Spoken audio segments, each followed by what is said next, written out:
Hi everyone, welcome to our Camworth event. This is the second in a series of webinars focused for service providers, specifically independent network operators disrupting the market today. With the government target set for 2025, our goal for this series is for you to have a better understanding of what it means to build a network for the future. For today's session, we're offering attendees the opportunity to have a free one-to-one session with a Cisco service provider engineer. So please stick around to the end and I'll leave all the details on our closing slide. This can be completely tailored to your own specific needs or some of the technologies that we've discussed in today's session. It's a really great offer and gives you a chance to speak to someone in Cisco who's a specialist in providing support and solutions to much bigger operators.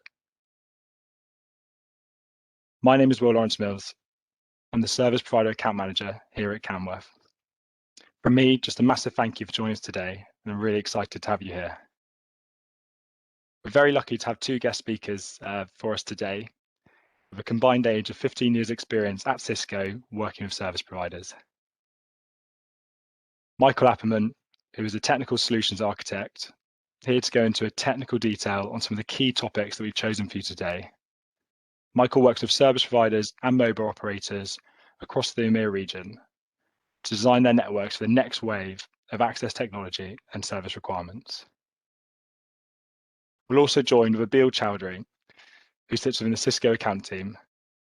Abeel works with wireline service providers and mobile operators within the UK, but is much more customer focused and gives some really valuable insights into the customer adoption and experience of these technologies. So on that note, I'll hand over to Michiel to kick things off. Michiel, welcome. Hi, Will. Thanks for having me. Looking forward to discussing this a little bit more with you today. No problem. Great to have you here.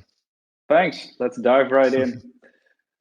So today we're talking about access convergence, but one of the key drivers, of course, of access convergence and a lot of the changes actually that are happening in access networks is actually this thing called 5G, right? And from a 5G transport perspective, there are a couple of different drivers that are putting additional requirements on transport networks.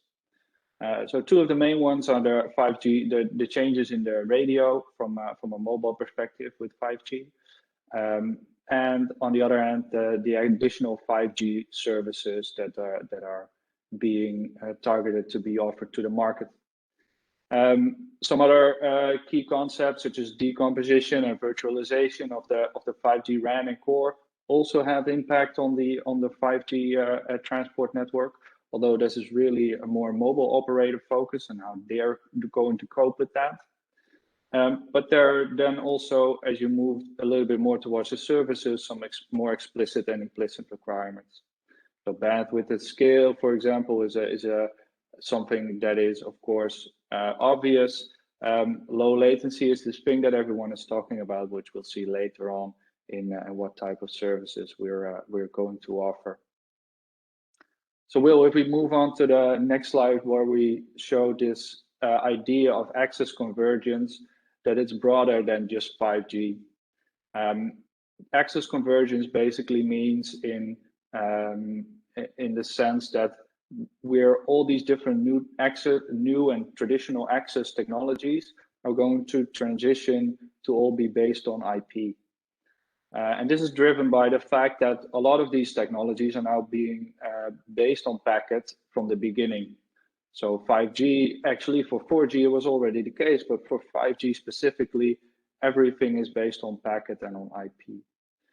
Similarly for things like cable and OLTs and things like business services, everything is being based on packet. At the same time, the IP-enabled hardware that is available in the market is becoming more and more cost efficient. So actually, it's not a premium anymore to offer these type of L3 devices at such a larger scale. And then with the advent of access agnostic services that are being offered towards the market, this basically means that irrespective of how you connect to the network as the bigger cloud, we want to have the same service level agreements or objectives. However, those then also bring the need for differentiation that is still required between those services. Not only within verticals, but also the different type of services that you see on the right. Wireline, so towards the residential customer, could, for example, still have a lower priority than, for example, business customer. All these things we'll dive into a little bit more, but one of the key concepts that we can reuse from the 5G and 3GPP standards is actually the three major concepts in the services and what they drive. So enhanced broadband means that there's going to be a greater need for bandwidth, but at the same time, a greater need for scale in the network and the equipment that we deploy. Since the bandwidth towards the last mile needs to increase, we also need to have a more dense network in the access, which has a big impact on the scale as well. On the other hand, IoT puts a requirement on scale that's more regarding the number of devices and user and equipment. And finally, low latency is one of the key concepts within those services that not only require a dedicated SLA from a bandwidth and quality of service perspective, but a really end-to-end visibility and control over the traffic and the path that it takes through the network. That needs to be flexible, it needs to be programmable, and all these different types of requirements are not limited to 5G mobile access. But at the same time, there's of course this huge 5G momentum that's going on, and we'll look at the different types of services as we go through this presentation. Thanks, Michael. But I mean, what does this mean for our customers' network requirements? How can Cisco help with this? Yeah, good question. I think if we look a little bit into the details of what all these different type of, or the major type of access technologies, what they require, and what are the key concepts that Cisco offers. If you look at things like bandwidth, I think it's across the board, right? Every new access technology needs more bandwidth to cater to the requirements from our customers. As we've seen in the last year, bandwidth not only downstream, right, but also upstream with the advent of more work from home and all these kinds of things. What Cisco brings to the table there is, of course, the innovation that we do with silicon. So building or using chips that are coming off the market in a more merchant way, but also innovating ourselves with building even higher and more power efficient interfaces and forwarding chips. Then the scalability is, of course, a requirement for each and every one of those, as we just described. End-to-end programmability is something that, of course, is really going to be essential to differentiate our value-added services towards the customers and the different verticals that we want to cater to. This is a little bit less interesting, for example, for the wireline customers, where mostly will be best effort. But in any case, scalability and programmability, as we'll see, Cisco will be able to offer with this protocol called segment routing. We'll show a little bit more on what that means.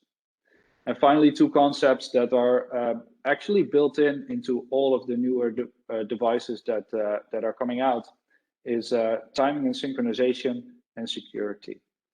Where synchronization is, of course, really relevant for 5G, xHaul, and wholesale transport, where you see that actually 5G customers or 5G operators are starting to use wholesale transport to densify their network, right? So that puts another requirement on that wholesale transport. A little bit less relevant for business services, although with the new industry evolution and the industry 4.0 type of deployment models, that could still be a requirement. Luckily, this is built in, and similarly for security, with the hardware root of trust built in from the hardware in the manufacturing plant, all the way to the running code, the installation, and the applications within the Cisco portfolio that's all built in. Great. So what can we actually do to start to offer these types of services? Well, we talked about the need for scale, flexibility, and the fact that we will need strict SLAs. A couple of things that are then leading up to this concept of network slicing. For scale, it's of course the number of network elements, as we discussed, the number of services that we'll need to offer, and the bandwidth that we need to cater to. For flexibility, thinking about that access agnostic type of service, right? That any-to-any connectivity is really becoming paramount to offer.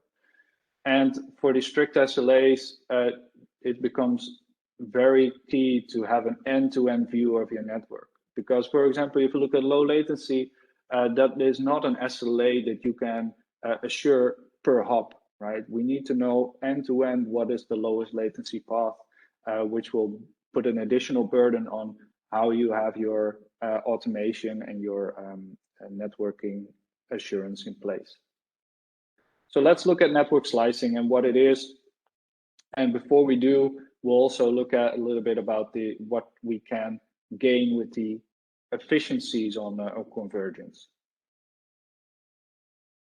So if you look at convergence from a traditional sense, this is, for example, a multi-service operator that has business services, mobile services, and a wireline service. Three typical services that have their peak usage or utilization at different times in the network, which means that back in the days when people used to go to the office at 4 p.m., most of the traffic was originating from the business service customers or interfaces. You would see that at an aggregation point that the majority of the traffic would be there. However, the resource there on that aggregation link will be shared between the mobile and wireline service as well. And that's great because then at the mobile network at 6 p.m., actually most of the traffic will shift there. But still, you can make do with a similar amount of traffic needs and the utilization and the aggregation link. And then similarly at 8 p.m., when people get home and turn on their YouTube or Netflix, of course, the traffic mix is starting to shift again. Now, this concept might be obvious to most of you, and that is the statistical multiplexing concept. Here, it allows us to build very efficient networks with the resources that we have physically in the ground, basically.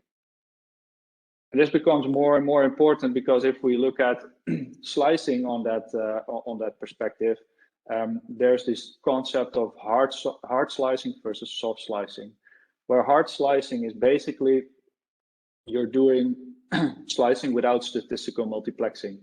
So instead of sizing your aggregation link for the aggregate peak of all those different services, you will dedicate certain parts of those of a link resource to a certain service, which has an impact on how you dimension and how you roll out your network. First of all, you will have to cater to the 3 peaks. And additionally, you might have to over provision because you're not sure in the future what will be required there as well. So you will need to make sure that you can grow. One of the arguments for going with hard slicing is the concept of guaranteeing that certain bandwidth or resources are available to your customers. However, if we look at the hybrid approach where soft slicing, aka statistical multiplexing, is combined with the concepts of dedicated quality of service queues at the edge, but also in the core, and as you move throughout the network, you can actually dedicate and guarantee that there is certain bandwidth available for specific services. So in this case, for example, you see that business service is still sharing the same full link capacity, but has a dedicated part of that link, so that the other network services do not oversubscribe or influence that part of the traffic flow. Now, where this becomes very important is if we start to scale up those number of services. So we have those three types of major types of services on the left, but that doesn't say that the business services will not have a requirement on different type of networking flows or SLAs. So for example, the business service can require low latency slice or a secure slice. Additionally, on the mobile front, that might be the same. So we'll have a need for a low latency slice for certain verticals and a high bandwidth slice for others. What we, of course, want to prevent is that we run into scalability limits once again if we start to provision all these different types of slices. And luckily, what we can do is actually reuse a lot of the forwarding concepts. So for example, the low latency forwarding path will probably be the same for the business service customer as the one that's on the mobile front. It might actually be the same customer using the same application, but coming in from different access technologies. And by using soft slicing or statistical multiplexing with the concepts that we all know from packet-based forwarding, we can actually reuse a lot of that infrastructure and a lot of the key concepts. Thanks, Michael. Great slide, to be honest, but it's all starting to sound a little bit complex. How will operators be able to cope with this? Yeah, that is a point of discussion, of course. And a lot of the things that we've been doing so far from path provisioning and traffic steering and all this kind of stuff, because that's what it's starting to look like. It has been really complex to provision, right? So all the promises of RSVPTE with all the benefits that it could bring, it really over the last couple of years or maybe even decades has not been implemented as far as we would have hoped. And that also all had to do with the complexity and the scalability issues that were associated with that. Now, one of the things that in the past couple of years has been gaining traction is segment routing. And segment routing with an MPLS forwarding plane is actually not a completely different protocol. It's just a couple of extensions on top of a certain IGP, either ISIS or OSPF. And what it basically does is it integrates and forwards and exchanges all the different intricacies within an IGP domain within that IGP exchange of messages. And what that means is that we can have a unique identifier throughout the network for a single destination, which makes the scalability and the programmability, the flexibility, but also troubleshooting, for example, a lot easier. We'll look a little bit later on how we can then use that for slicing, but what we also need to, of course, take into account is, okay, the services that we've traditionally deployed on MPLS networks, be they L2 or L3 VPNs, have not been interrupting or have always required separate protocols as well. That's slowly starting to converge on BGP with EVPN. Also a really key concepts to be leveraged also from a multi-homing and all that kind of interesting new service requirements. And then one of the on the higher level front, if you look at the programmability and the provisioning of the network, that's where new concepts from the path computation element come in. So in this case, within Cisco, that concept is called, or the device is called the segment routing path computation element, which is based on the standard of path computation element protocol, basically PSAP. It can actually instigate different policies throughout the network, but also extract information from the network to actually know what is happening, what the different policies are, the paths are, etc.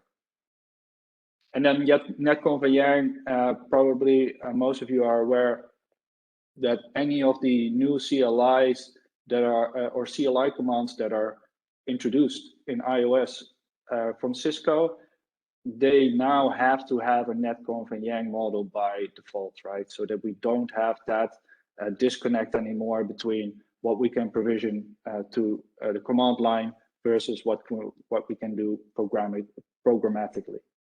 So key concept there, and in what this means for slicing and the idea of making it scalable is actually in the next slide, where we look at the idea of flex algo. So if we look at flex algo from an IGP perspective, the idea is that we have an IGP. Oh, Will, can you move on to the next slide, please? Great. So here we see flexible algorithm and the how it's provisioned. Flexible algorithm is a concept that is fairly straightforward, but is a little bit different to getting used to. Basically, if you look at the IGP and the way it defines its paths, it of course always does that by looking at the IGP metric. So in the first case here at the top right, you see that all the links by default have an IGP metric of 10, except for the bottom two that have 100.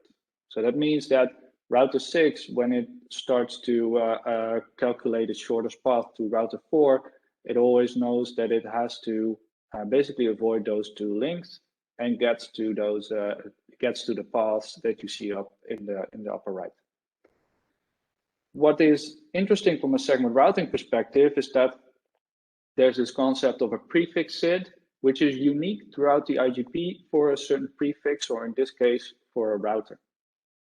So router 4 has a prefix SID of 16,004, which is, again, unique within the IGP, which means that each and every one of the routers within that IGP domain knows that to reach router 4, the only thing I need to add to an ingress frame is that label 16,004 forwarded out of the interface that I calculated as the shortest path.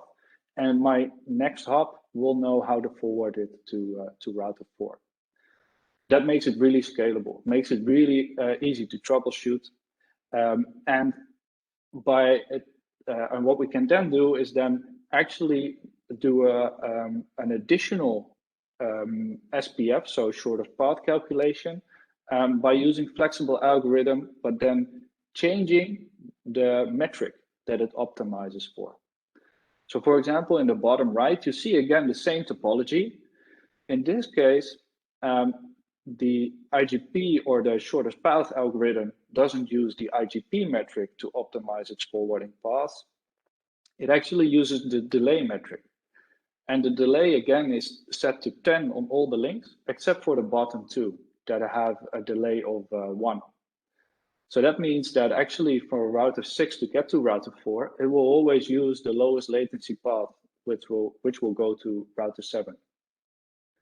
Now, the interesting thing here is that we did all this without doing all these things with RSPTE and specific policies, but we just have a new flex algo. In this case, it has the number 128. And all the routers participate again in that flexible algorithm. They all do the same calculation based on the metric of delay. And they all use, again, a single prefix SID for a specific router. And in this case, it's 70,004 for router 4. So without doing any label stacking or any interesting or complex ways of calculating it, it's a similar concept of a regular IGP calculation. Now, flex algo can be extended a little bit further, so we can minimize the metric as we've seen. We can also say which nodes actually participate in a flex algo, so that you can actually have a subset of devices that will be part of a virtual topology, let's call it like that. In addition, we can do things like link exclusion, set some affinities, colors, or shared risk link groups that then also allow you to do, for example, exclude any link that is not MACsec encrypted, for example. Now, then the question becomes at the ingress, how do we steer the traffic into the right policies? And those policies can be flexible, flex algo type of forwarding planes, basically, or they can be really specific routing paths. So, for example, at the left-hand side, you see the concept of automated steering. So automated steering, basically what it does is as a router receives a route from a customer, it can add or propagate a certain extended community color that it gets through BGP. And then when that is forwarded to the route reflector, all the other devices will, of course, be able to reach that, get the same color community that is associated with that. Based on that color, they can determine the segment routing policy. So they can say, okay, I need to go through a low latency slice. Or if I go through the network with a 4 prefix to get to router 4, I always need to go through router 7 first. So there's a lot of flexibility that you can get. There's an even further optimization where you say, okay, I'm not even going to instantiate the segment routing policies at the ingress of the network. What I'm going to do is basically maybe make some templates from a configuration perspective, which say, if I receive a certain color and I need a route for that, reach out to that path computation element that's central in the network. That path computation element will have a full view of the state of the network, the policies that are already being instantiated, and then based on that, make a forwarding decision for the ingress router. It can then send back that PSAP, through PSAP, for example, the policy that needs to be applied. So these are just some of the scale optimizations at the ingress as well that will enable then that network slicing to really be able to deploy. Thanks, Michael. And this may be better suited to Bill actually, but how will our customers benefit from this?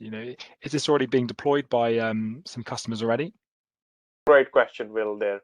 And I think before we go into like a partnership with Cisco and Colt did to deliver these type of services, as Michael has been describing in his previous slides in IQ Network, I think I just want to give you a bit of an overview for the audience benefit on who Colt are, what they deliver, what they offer. So essentially, Colt is a business connectivity services provider, and they currently are present in 4 continents, connecting 212 cities. They are present in roughly 51 metropolitan areas, and the big value add they have is their fiber. They have 200,000 kilometers of fiber laid in the ground, which means that they are within 3 kilometers of any large metropolitan building within any metropolitan city globally. And what it means is they've got 30,000 buildings which are directly connected with their fiber. So they have an ideal footprint to deliver the services Michael has been describing in his previous slides. And as we come to the partnership Colt did with Cisco starting in 2016, what Colt did is they built a greenfield network starting in 2016. The greenfield network leveraged some of the technologies which Michael has been talking about, such as segment routing, such as BGP-based EVPN, and that was delivered across our latest hardware platforms. So the hardware platforms such as NCS 5500, ASR 9K, and NCS 540. And what that enabled Colt to do is offer high bandwidth, very scalable services in a very agile manner, which ensured that operationally is simplistic to manage compared to RSVPTE of the past. It's very programmable, which means Colt can use its existing programmable interfaces, the APIs, to deliver these services in automated fashion using the web portals they have for their end customers. And finally, it means that this customer experience is top class because Colt is very customer centric. They've put customer at the heart of everything. And essentially, this was one of the key requirements, is to build a network which enables them to deliver these services in a very scalable, agile, simplistic fashion to ensure that customer experience is top class. And now if you move on to the next slide, so what Colt did in 2016 is start with 100 gig to offer these very high bandwidth scalable services. But as the network and the customers have really grown on this network, what Colt have been doing is they worked with us in the last few years to expand this. So they're moving their network from 100 gig to 400 gig. They're one of the very few leading service providers globally, which will be leveraging Silicon One technology alongside the Open ZR Plus optics, working with the optical layer to deliver these services to 400 gig. This is to cater for new services, new bandwidths, and new type of customers. And one of the classic examples what Colt wants to deliver is synchronization as a service. So Michael has been talking about in his slides around network slicing for 5G use cases, and Colt is an ideal customer of how you take wireline connectivity, starting with business, financial houses, and you move to cloud service providers with high bandwidth, and then for super high bandwidth, you start to do mobile service providers.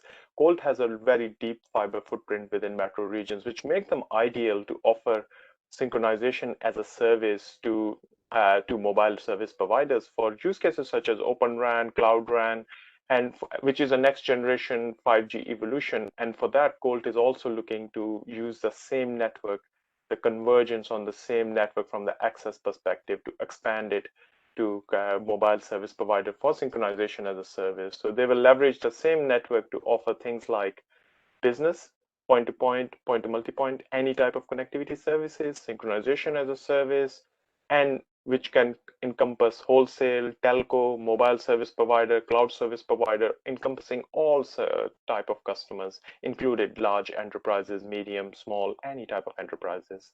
And I think this is a classic, Colt is a classic showcase of a customer who's worked and leveraged and used Cisco technologies in a very partnership manner to deliver these services to address a very large market segment, which is very much asking for these high bandwidth scalable services based on strict SLAs.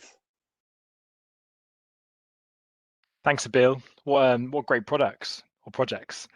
But what do our customers need to do to get to that type of or that level of programmability and flexibility? Oh, that's a good one, Will. So let's see what we need for that. And I think one of the key concepts that Colt realized and that Bill has also just vocalized is the fact that we need some intelligence at the edge, right?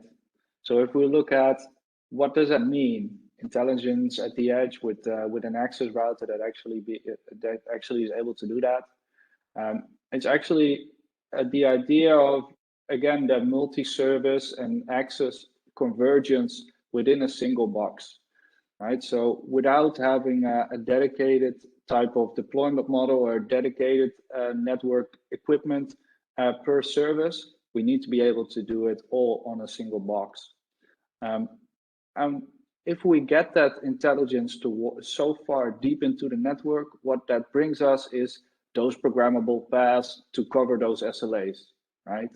And to program and flexibly instantiate all those different type of business needs without killing the scalability and the operational complexity that is associated normally with that. And then, of course, that statistical multiplexing efficiency. How do we do that from so to get as deep into the network as possible? Again, intelligence at the edge with an access router that, with taking into account the different services that we have, the different SLAs associated with that, still being able to make the most efficient use of the capacity that is actually physically in the ground. At the same time, by getting to that dense deployment that's deep into the field, deep into the network, the attack surface, of course, could also increase. And in addition, the amount of operational and field work that needs to be done to get to that level of densification also requires an operational model that caters to that. So zero-touch provisioning is, of course, one of the key concepts that we can leverage to make that scalable and usable. But at the same time, we also need to make sure that it's secure. So in the beginning of the session on the security part, we talked a little bit about that hardware that is or validated from the beginning, that has a trust anchor module in it, that actually makes sure that as that router starts to reach out to its provisioning server, it validates itself first so that the provisioning server knows that it's not a rogue device. It actually is the device that Cisco has shipped to that location and is valid to be installed.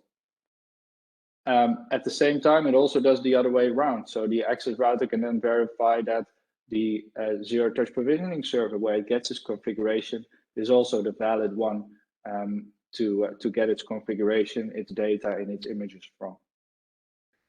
With rich streaming telemetry, that's something of an interesting concept as well. For all these different services, we of course want to make sure that if there's an issue somewhere in the network, we need to find out where it is, what part of the network it actually is causing the issue. And by having a rich streaming telemetry actually pushing the data towards a central monitoring system, we can quickly remediate any of the issues. And the accurate synchronization is part of it as well, as Abil just highlighted. Of course, for 5G rollouts, this is a key requirement. And by having an access router at the cell site or at the access, actually, in a more general sense, makes it a lot easier to accurately synchronize the network to the GPS system, for example. All right, so if we then look at the more wider portfolio from the access and aggregation network that Cisco is offering, we've been looking at the access, the intelligent access, right? So you see the NCS 540 platforms here on the left. Abil just highlighted them as well as part of the Colt network deployment. These are the devices that are running iOS XR now as well. So the iOS XR that we all know and love from an SP and carrier grade network operating system is more and more moving towards that edge as well. And this has been something tough to crack, right? Because iOS XR is, of course, as you can imagine, has always been quite a big and complex software package. Over the years, Cisco has more and more invested in making sure that it's as modular as possible, so that we can actually run it on more power constrained devices as well. So you see here, for example, the NCS 540 Darwin.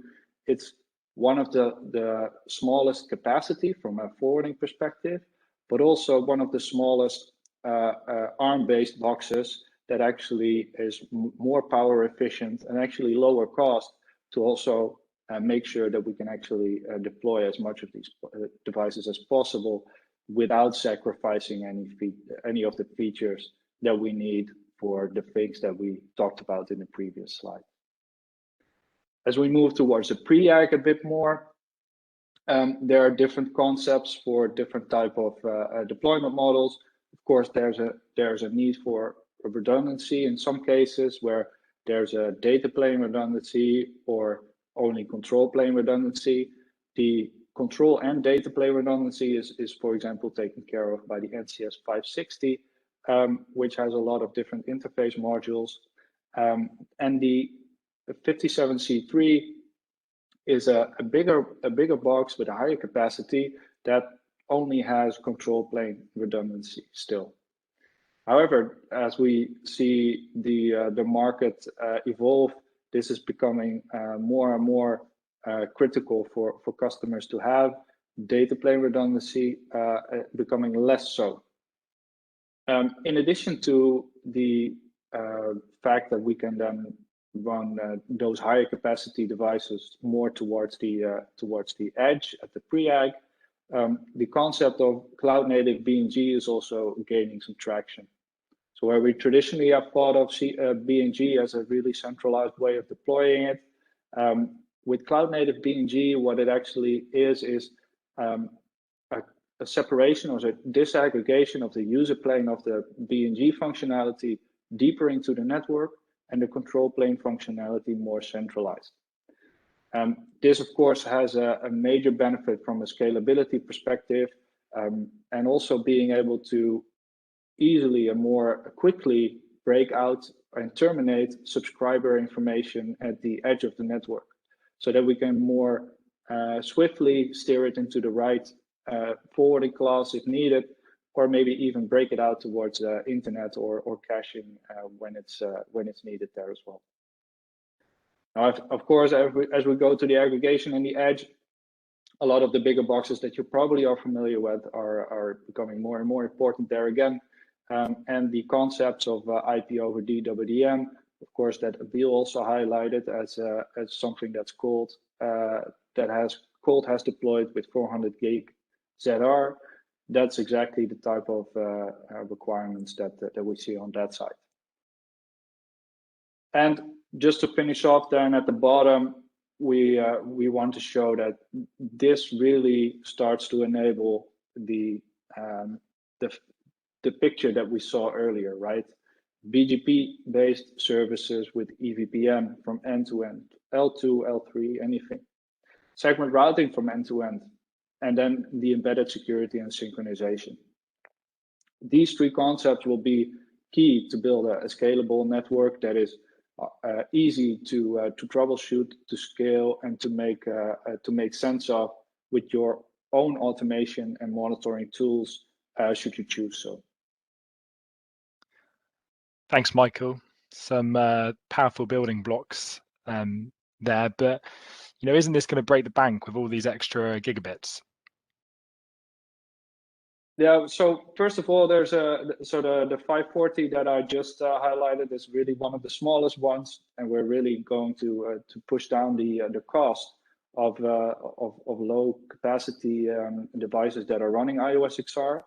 However, there's of course still this big unknown, right? The real 5G ramp and the real 5G wave. When is it going to hit? And when we do find that killer app that really is going to increase those gigabits and the speeds towards the customers, it can go quite quick, right? So we also need to be able to adapt. And one of the things that Cisco has been doing to help our customers scale also commercially towards that growth is the concept of flexible consumption model, which means that basically you can pay as you grow towards that bandwidth increase. So on day one, maybe you're only going to need 12 times 10 gig interfaces, and as things start to move on, and maybe some high capacity customers are starting to request more traffic, then 25 gig uplinks might be more interesting. And finally, then when really things start to hit that wave with 5G, then 100 gig uplinks could be interesting. So this is where the flexible consumption model will grow with what your customers and what you are offering and what you're seeing in your network. Of course, this still requires that some capacity planning and making sure that everything is available to grow with that from an automation perspective as well. But I think what we've seen in the last couple of slides with segment routing and the flexibility with iOS XR, we can adapt to that quite easily as well. And the commercial model is something that, of course, in this case, we can then also cater to.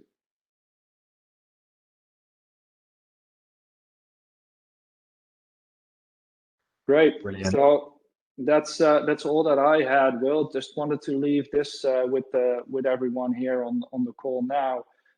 Some resources that will help you dive into a little bit more. So the first resource is the overall landing page of the Cisco Converged SDN Transport architecture, the associated portfolio. And then the second one is XR Docs, which is a repository of a lot of different technical details, from designs to tutorials, and high-level and low-level designs even for some of the architectures that we validated in the lab. So great resources there to trigger some more discussions probably. No, brilliant. And also, I guess at the bottom there too, like I said at the beginning of the event, this is the first technical discussion around service provider in our series, but we did do a previous event hosted by Dominic Elliott, more of a business overview of sort of the strategy and vision for service provider. If you've missed that event, the title's on the page there, but actually you can find the link on our newsfeed on the Camworth website. So if you missed it, want to check it out, please go onto there and the video will come up for you. But I just want to say a huge thank you to Michael and Abil for taking the time to join us today. Great to get a much more technical insight into some of these key topics that we went through, but also the real life use cases, you know, the amazing stuff happening in Colt, and great to get a bit of an overview there, Abil, so thank you. As I mentioned at the start of the event, we are doing a free one-to-one session with a Cisco senior service provider engineer. Really great offer.